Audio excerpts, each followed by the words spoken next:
tive que reativar aqui a sala de espera, até para a gente não ter aí mais o risco de nos expormos, né? Que é uma pena, porque sem a sala de espera vocês já entram mais fácil, né? Mais direto, mais dinâmico. Então tá, ó. Então, anotem aí, por favor, para vocês realizarem as atividades de matemática básica. Começa lá na página 215 do livro do Enem. Né? São 29 questões. Ela está dividida em duas categorias: operações com números inteiros e operações com números reais. São questões do Enem, todas elas, né? Enem 2015, 16, 17, 14, 13, 2011, 2012. Então, realmente acredito que vocês terão aí mais facilidade, será mais dinâmico para vocês, será mais até animador, assim, vocês vão ficar mais felizes com o entendimento, né? Já que vocês acham mais fácil. Então tá. E aí eu vou criar lá no Google Sala de Aula, vocês podem ignorar todo o resto que eu tinha feito, tá? Com exceção dos resumos. Os resumos eu ainda preciso que vocês continuem enviando, até para a gente ter aí uma forma de registrarmos as aulas em si, tá? Deixa eu compartilhar a tela aí com vocês, vamos continuar aqui.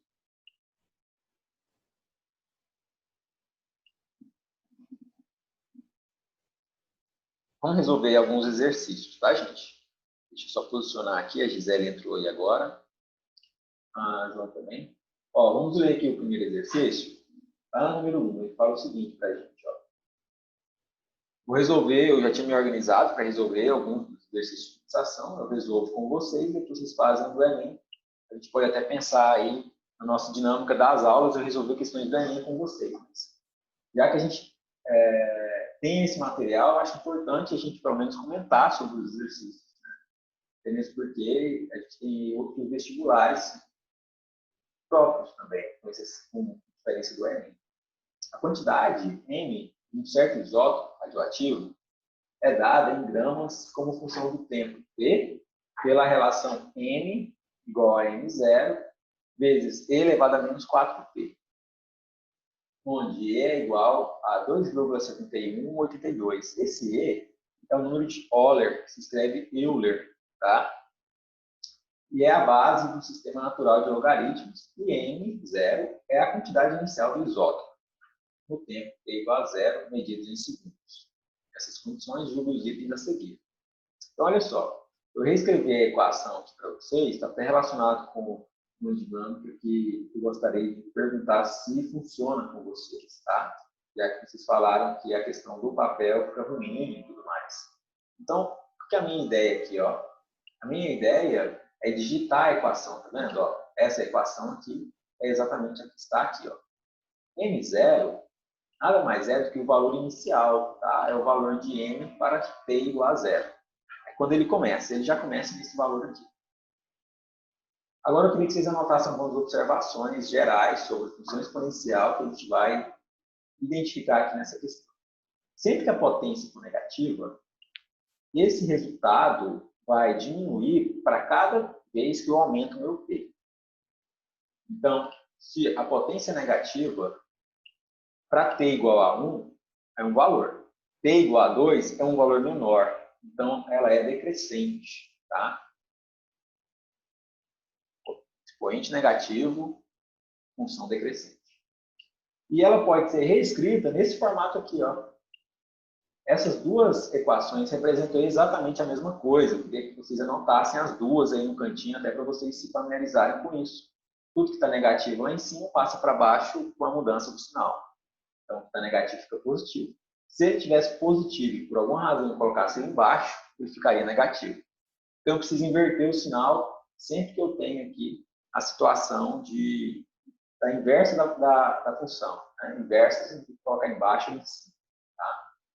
Então, olha só. Se eu tenho um P que vai crescendo cada vez mais, o meu resultado vai diminuir cada vez mais. Por quê? Porque eu vou aumentando o meu resultado aqui de baixo.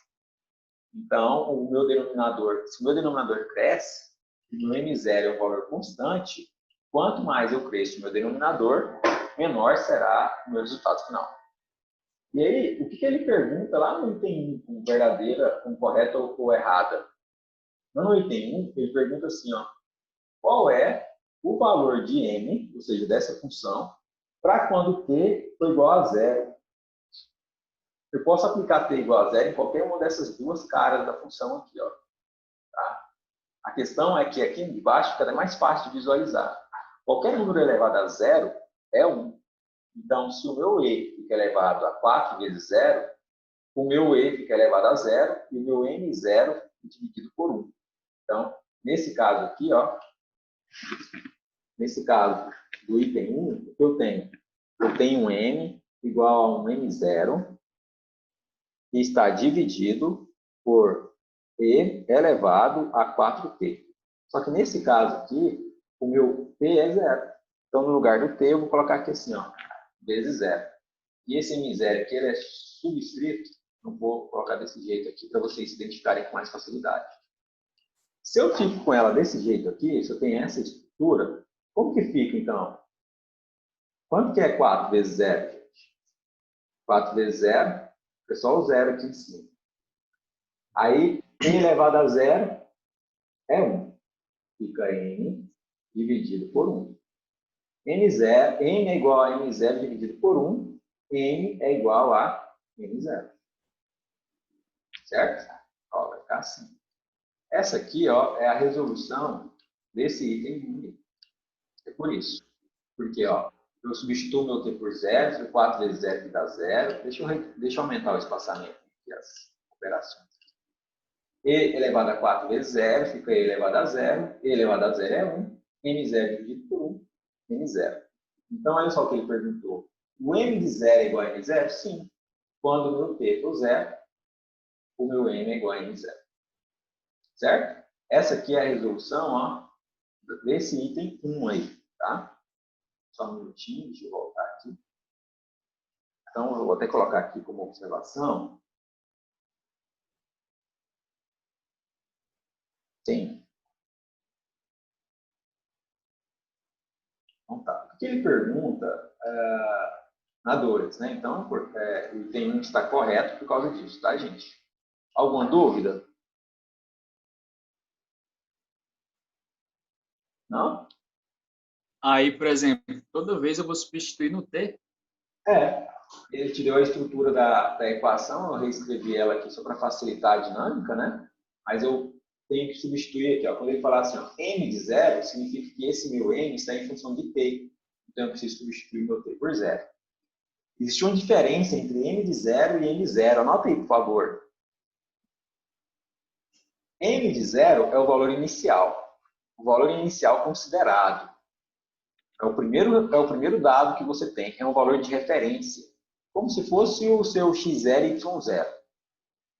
Qual que é a diferença entre m0 e m de 0?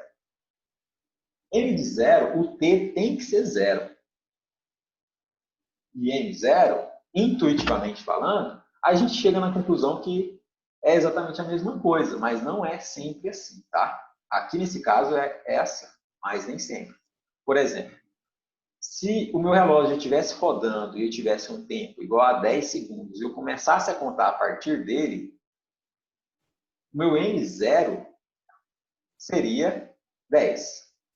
Mas o meu M de 0 significa tempo igual a 0, tá? Então, M0 é o valor inicial considerado. M de 0 é o valor para quando o tempo é igual a 0. Existe uma diferença nisso. Por exemplo, a origem, quando ela é no centro, ela é 0, 0. Mas nem sempre o nosso x0 e y0, que são os pontos de referência de uma reta ou de uma equação qualquer, são iguais a 0. Então, nem sempre o x de 0, o m de 0, o y de 0, né? Com essa simbologia aqui assim, ó, o m0, x0, y0, nem sempre eles são 0. E nem sempre o m de 0, x de 0, y de 0 também são iguais a 0. Qual que é a análise que a gente faz? Esse m de 0 é o primeiro resultado. Esse m0 aqui, ó, é o primeiro resultado que ele te deu. Um número de referência. Vai aparecer como uma constante aqui, ó, que está multiplicada pela função. Tá? E o m de 0, o que eu tenho que fazer? Eu tenho que pegar o t ou o x, qualquer letra que aparece lá à direita da minha função e substituir aquela letra por 0. pela variável livre, tá? E aí o meu m desse zero será exatamente o resultado. Nesse nosso caso aqui, deu o m de zero é igual a m zero. Deixa eu até acrescentar aqui o seguinte, a partir do momento em que eu substituo aqui, ó, vou colocar aqui o seguinte para vocês acrescentarem aí, o livro não traz isso, mas eu vou colocar aí para vocês, para ajudar vocês aí na estruturação. Faz isso, ó, vocês vão entender. O m é uma função que está em função de t. Nesse caso aqui, se eu substituo o meu m de t por m de zero, eu tenho essa situação aí. Acho que assim vai ficar bem claro para vocês lembrarem o que significa cada um dos termos. Esse t aqui, ó, significa que o m está em função dele, o que é verdade. Olha aqui, ó, quando eu olho para o lado de cá, o meu m vai depender dos valores que o t vai assumir. Certo?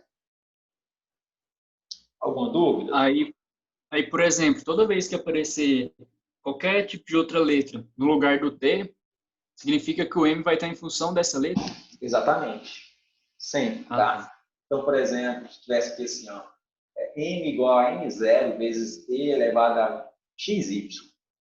Aí o meu m, nesse caso, iria aparecer assim, ó, Guilherme, x, y. O meu m está em função de x e de y. Entendeu? Aí eu tenho que atribuir valores para x e para y para identificar o que vai acontecer com a minha função e tudo mais. Então, sempre que aparece entre parênteses assim, ó, significa que o meu m está em função daquilo que está lá dentro desse parênteses. Show? Uhum. A massa do material radioativo decresce com o tempo. É o item 2, né? O que vocês acham?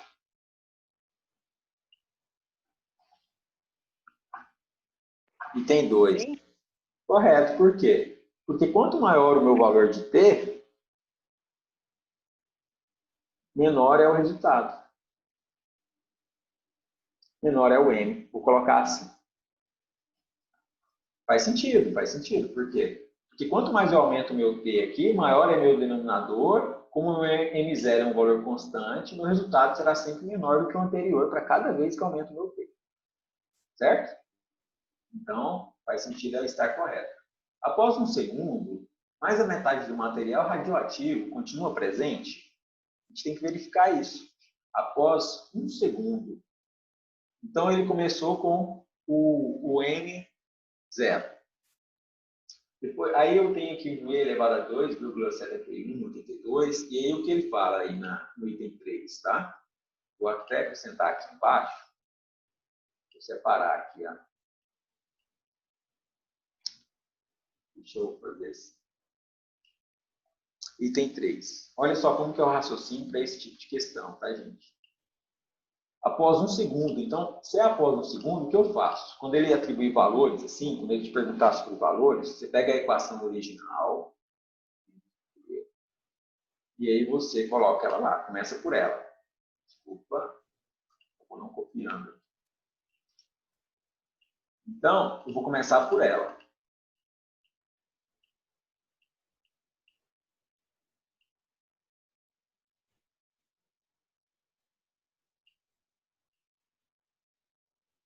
Coloca na linha de baixo. Olha só. Qual que é o tempo que ele falou? De 1, foi? Eu vou pegar esse meu n aqui e vou substituir o tempo por 1. Quando o meu tempo vale 1, como que fica a minha equação? Eu posso pegar essa ou eu posso pegar aquela inicial lá, tá? Tanto faz, fica a critério de vocês. Se eu pego a original, ela fica assim. M de 1 é igual a M0 vezes E elevado a menos 4 vezes 1 vezes. Menos 4 vezes 1, menos 4. Aí como que fica? Ó? Fica menos 4. E elevado a menos 4 é um valor que, quando eu coloco ele lá no denominador, fica dividido por E elevado a 4. E elevado a 4, então é um valor enorme, tá? Por quê? Porque eu tenho 2,71. Vou colocar aqui assim, ó. Sempre que acontecer um número negativo, eu coloco 1 e passo esse resultado lá para baixo com o valor positivo. Eu até tinha visto isso. Então, a minha equação fica nessa cara aí, ó. Eu venho e tiro esse aqui, ó. E aqui, ó, aqui em cima, esse expoente que fica lá em cima, teoricamente, ele é 1. Então, você pode até colocar 1 aqui ou ignorar, tá? Fica a critério de vocês. Vocês podem estruturar sempre desse jeito aqui que dá certo, tá? Ou vocês podem simplesmente colocar só o número 1 aqui em cima. Quanto a essa situação, acompanha comigo. Se aqui fosse 2, se esse E fosse 2, ele não é 2, ele é 2,71. Mas se ele fosse só o 2, ele já seria 2 elevado à quarta. Então, eu tenho 2 vezes 2 vezes 2 vezes 2. 2 vezes 2, 4. Vezes 2, 8. Vezes 2, 16. Então, ele é um número ainda maior do que esse, mais próximo do 3 do que do 2, na verdade. Então, seria 3 vezes 3, 9. Vezes 3, 7. Então, olha só, ele não perdeu a metade. Por que não perdeu a metade? Porque para ele perder a metade, o meu denominador teria que ser 2. O meu denominador é E elevado a 4. E elevado a 4 é um número muito maior do que 2. Então, ele perdeu muito menos do que a metade. Por quê? Porque o M de 1 significa que ele vai perder a diferença do valor original, que é M0, para M0 dividido por E elevado a quarta. Eu até gostaria que quem tivesse a calculadora jogasse aí na calculadora, tá? Esse valor de E elevado a 4, a quarta potência. Eu não estou com a minha aqui agora, mas daqui a pouquinho eu pego e jogo para vocês, tá? Deixa eu ver aqui, alguém perguntou. Sempre que, para esse exercício aqui sim, né, Lucas? Para esse exercício aqui sim, tá? Ele vai te dar a função em si, a equação que você tem que considerar, tá? Ele sempre vai te dar essa informação. Beleza? Após 1 segundo, menos da metade do material radioativo continua presente. A pergunta 3 para 4, isso ela inverteu. Após 1 segundo, mais da metade do material continua presente. Após 1 segundo, menos da metade, ó, que era mais na 3. Mentira. E aí na 4 é menos. Verdade. Como que poderia ser a 3 e a 4 falsas? Se o meu denominador fosse o número 2, aí tanto a de 3 quanto a 4 seria falso. Mas como a gente viu que o resultado ele é um número muito maior do que 2 lá no denominador, significa que quando eu tenho um número grande no denominador, o meu resultado final é uma diferença muito pequena. Então, ele perdeu muito pouco no momento inicial. Acrescenta na observação do item 3, por favor, o seguinte: as funções exponenciais, como eu tinha comentado, elas tendem a ter um comportamento muito lento no início. Então, ela tem uma curva ali muito lenta, ela não perderia a metade de uma forma tão abrupta assim, tá? As funções exponenciais, de uma forma geral, coloca desse jeito aí. As funções exponenciais, de uma forma geral, possuem um comportamento de crescimento ou decrescimento lentos inicialmente. Então, é por isso, né, nesse nosso caso aí, que ela não vai, assim, pode acontecer? Pode, tá, gente? Pode acontecer.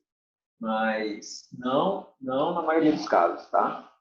Na maioria dos casos, ela começa bem devagar, depois que ela vai aumentando, ou ela começa a perder muito devagar e depois que ela cai de uma vez. Quase sempre, tá? Quando a gente fala em funções exponenciais, ela tem esse comportamento aí. A gente tem vários exemplos que a gente pode analisar nesse caso. Então, o item 4, ele é um complemento do 3 aí. Né? Vocês podem até colocar do lado aí, junto, tá?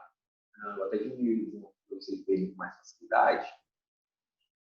Então, o item 4 aqui nosso, ele é verdadeiro. Por quê? Porque ele realmente vai perder, né? Realmente continua, menos da metade do material radioativo continua presente.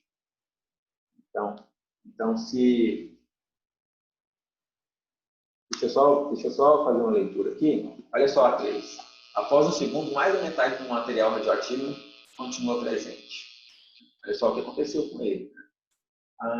Então, ó, acrescenta aí a observação. Em funções com potência negativa, olha aqui, ó, gente.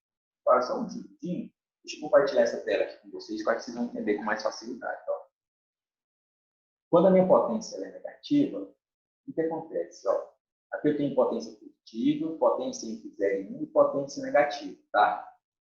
Aqui a base é negativa. Deixa eu acrescentar para vocês, no caso, aqui no Excel, quando a minha potência ela é acompanhada por um número negativo. Se eu tivesse a situação assim, ó, menos 2 ou 2 elevado a menos x. Tá? Olha só como que lança aqui no Excel. Ó. Eu pego aqui, substituo o menos 2 por 2, coloco aqui o valor negativo que estava na célula. Aí eu venho aqui, ó, e puxo. Olha só o que acontece quando a minha potência é negativa. Pego o gráfico anterior, venho aqui, selecionar dados, vou editar aqui as minhas informações, vou pegar esse conjunto aqui,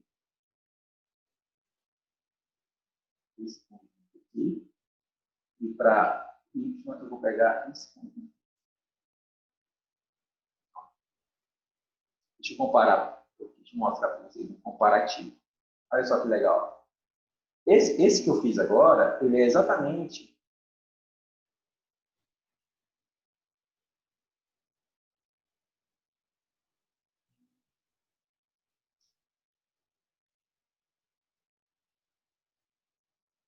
selecionar certo?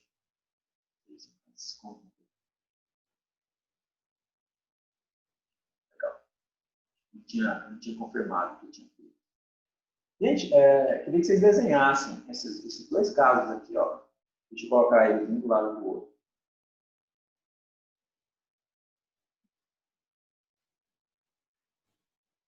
Esse caso aqui de cima e esse caso aqui de baixo. Coloquem, por favor, um do lado do outro, no caderno de vocês. Aqui, ó. Primeiro é esse aqui. O que eu quero que vocês façam? Só isso.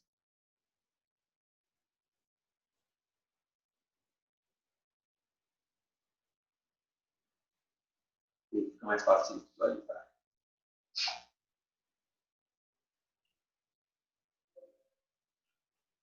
Ó, que legal. Isso aqui é o que importa para vocês, ó. Eu quero que vocês foquem no seguinte. Olha só que interessante.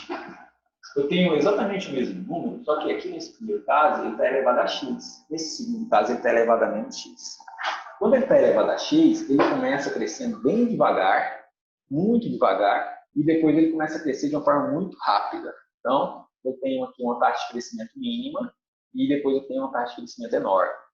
Quando é 2 elevado a menos x, eu tenho o contrário. Eu tenho uma taxa de decrescimento enorme e aí depois ela vai fazendo com que essa taxa de crescimento seja nula até ela parar de decrescer. Aqui ela começa com uma taxa de crescimento praticamente nula e ela vai aumentando. Aqui ela começa com uma taxa de crescimento enorme e vai diminuindo. Eu queria que vocês desenhassem essas duas curvas aí no caderno de vocês como um rascunho mesmo, tá? Um y igual a 2 elevado a x, por exemplo, e um y igual a 2 elevado a menos x. Não precisa copiar esses valores, não. Só faz esse rascunho aí com o plano cartesiano x, y, que aí vocês vão entender bem tranquilamente o que vai acontecer lá nas nossas questões, tá? Assim que terminar de desenhar aí, me avisa, por favor.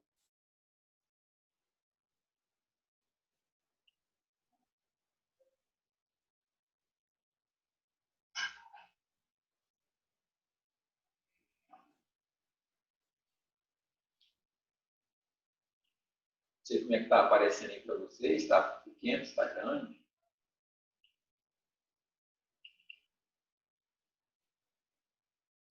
Aí é para desenhar os dois? Só desenha os dois no cantinho.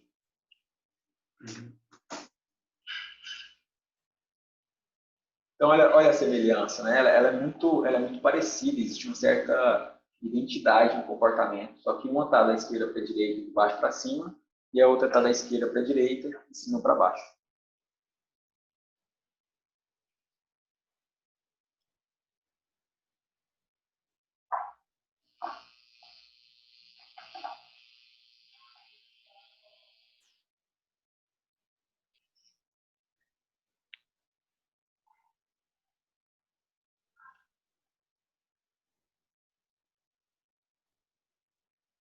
certo? Uma vai multiplicando por 2 para cada x que aumenta, e a outra vai dividindo por 2 para cada x que aumenta.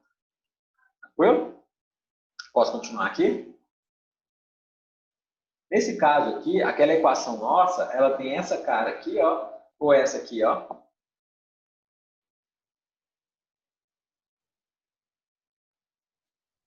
Da esquerda ou da direita? A minha potência, ela é positiva ou negativa? A segunda. A segunda. Obrigado. Então, ela é negativa, ou seja, o que vai acontecer? De acordo com esse comportamento, olha aqui o item 3. Após 1 segundo, ele vai dividir por um valor enorme. Então, o valor vai diminuir muito. Se aqui fosse 2, ó, se aqui fosse 2, ele diminui pela metade. Né? Ele ia multiplicar pela metade. No nosso caso, dá 4, menos da metade do material continua presente. Se ele perdeu mais da metade, menos da metade continua presente. Por que isso? Porque o meu coeficiente aqui, ó, que acompanha o T, é negativo. Se fosse só menos 2T, já dava certo de ser metade. Mas 4, e ainda tem o E elevado a tudo isso, tá, gente? Então, realmente, nesses casos em que aparece o E aqui, ele tem uma função, ele tem um decrescimento enorme. Por quê? Porque o valor é negativo. Se esse valor fosse positivo, ele teria aí um aumento lento e depois aumentaria muito. Nesse nosso caso aqui, tem uma redução rápida e depois diminui quase nada até tender a zero. Então, após 1 segundo, menos da metade do material continua presente, realmente continua, realmente fica com um valor menor que a metade. Se vocês quiserem fazer um teste aí, jogar na calculadora, não precisa, na verdade, colocar essas observações quando a resposta for correta, né? Estou colocando aqui para ajudá-los, tá? A quantidade de material radioativo é inversamente proporcional ao tempo? O que vocês acham?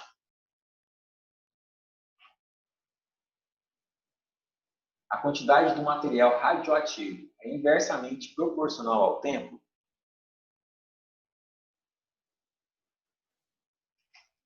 Eu acho que é.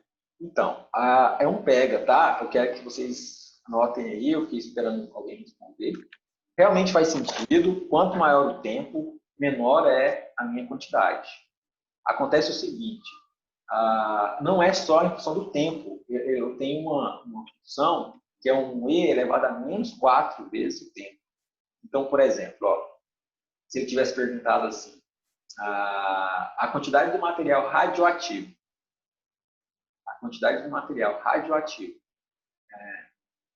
é inversamente proporcional ao, aí ele colocasse lá E elevado a 4t, por exemplo, aí sim você poderia ter pensado. Mas quando a gente fala em inversamente proporcional, diretamente proporcional, a gente tem que lembrar aí algumas questões. Existe uma relação que forma uma regra de 3, lembra disso? A regra de 3? A gente fala assim, olha, inversamente proporcional, diretamente proporcional, quando um está multiplicando pelo outro. Lembra da aula passada sobre o princípio diretamente proporcional e inversamente proporcional?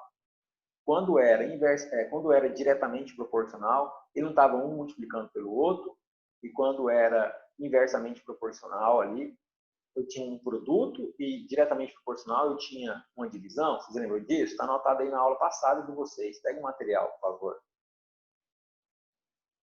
Quando que eu tenho uma identidade em que o meu material ele é diretamente proporcional? Fala aí também, por favor. De acordo com o que vocês anotaram da aula passada. Diretamente proporcional. O que vocês anotaram aí?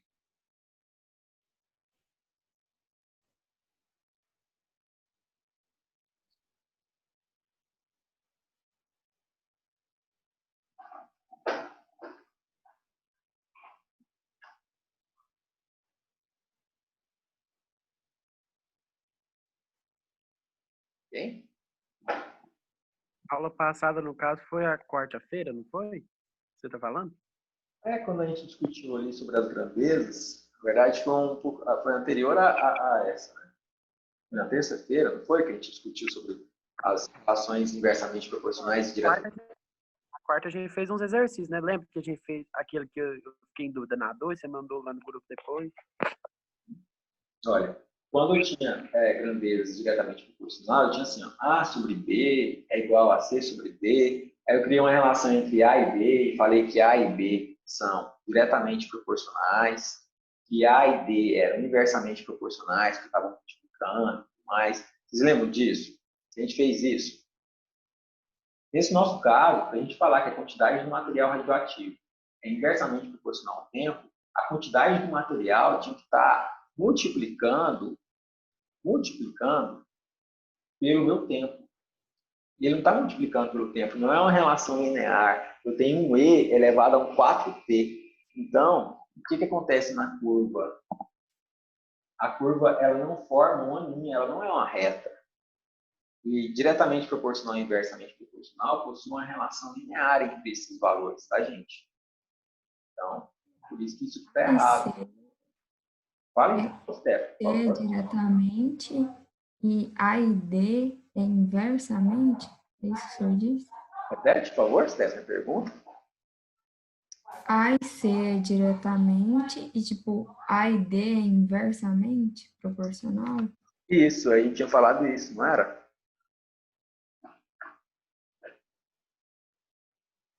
A sobre B igual a C sobre D, né? Isso. Se for A sobre B igual a C sobre D, é isso mesmo que você disse. Então, não existe essa relação direta aqui, tá? Ele não deu para a gente exatamente a função T. Ele está aqui transformando ela em E elevado a menos 4T. Então, a 5 é errada, tá? Deixa eu colocar aqui, acrescentar aqui. O material eu consigo compartilhar com vocês, tá, gente?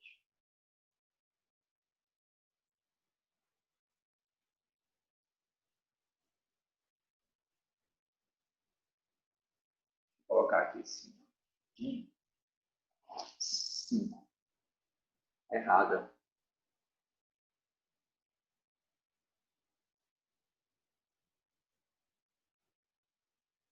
E outro detalhe importante, acompanha aqui comigo, só para a gente finalizar esse exercício. A quantidade de material radioativo, ela é dada, vamos ler de novo o enunciado, a quantidade de um certo isótopo radioativo é dada em gramas como função do tempo.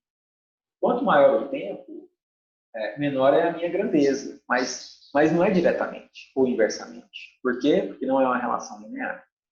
Então, pega esse simplificar tempo, por quê? Porque eu não consigo estruturar ele como A sobre B igual a C sobre D, por exemplo. Como assim relação linear, não linear? Relação linear funciona da seguinte forma. Se eu dobro o meu tempo, eu teria que pegar a minha quantidade de isótopo e reduzir pela metade. Essa seria uma grandeza, uma relação inversamente proporcional. Se eu dobro aqui, eu reduzo aqui pela metade. Relação inversamente proporcional. Qual que seria a relação diretamente proporcional? Se eu dobro o meu tempo, eu dobro a minha grandeza, eu dobro aí a minha quantidade de isótopo. Essa relação não é inversamente proporcional e nem diretamente proporcional, por quê? Porque se eu dobro o meu tempo, ou se eu aumento o meu tempo em uma unidade de cada vez, a minha curva do isótopo ela vai cair de uma vez. Então, eu não tenho uma relação em que o produto dos dois sejam iguais. Então, é errada, pois a relação não é linear. Se vocês quiserem concluir dessa forma, o produto entre o tempo e a quantidade de material radioativo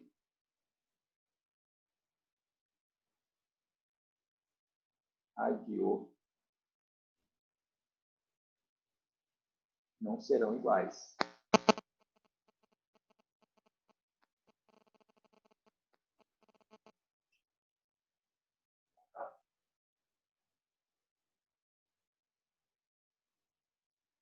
E, pois a relação não é linear. Dessa forma, o produto entre o tempo e a quantidade de material radioativo não serão iguais para valores diferentes de tempo. Tá? Então, conforme eu vou aumentando ali ou diminuindo o meu tempo, a relação entre eles não é constante. O produto entre eles não é constante. Quando o produto entre eles não é constante, a grandeza não é inversamente proporcional. Por quê? Porque eu preciso ter uma relação em que o produto é constante para inversamente proporcional e que a divisão é constante para valores diretamente proporcionais. Dúvida?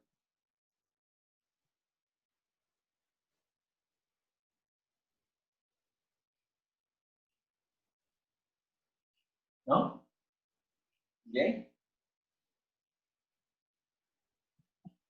Queria justificar esse texto aqui, fico com agonia sobrando aqui do lado direito, mas eu nunca... Aí, beleza. Obrigado, Lucas. Obrigado. Então, tá. Vamos discutir aqui mais uma. Falta pouco tempo para a aula desse vídeo acabar. 3 minutos. Mas é tempo suficiente aqui para a gente fazer mais uma. Vamos pegar essa da UFT aqui, porque está próximo de vocês, né? Tem a Universidade Federal do Mato Grosso, aí em Barra do Garças.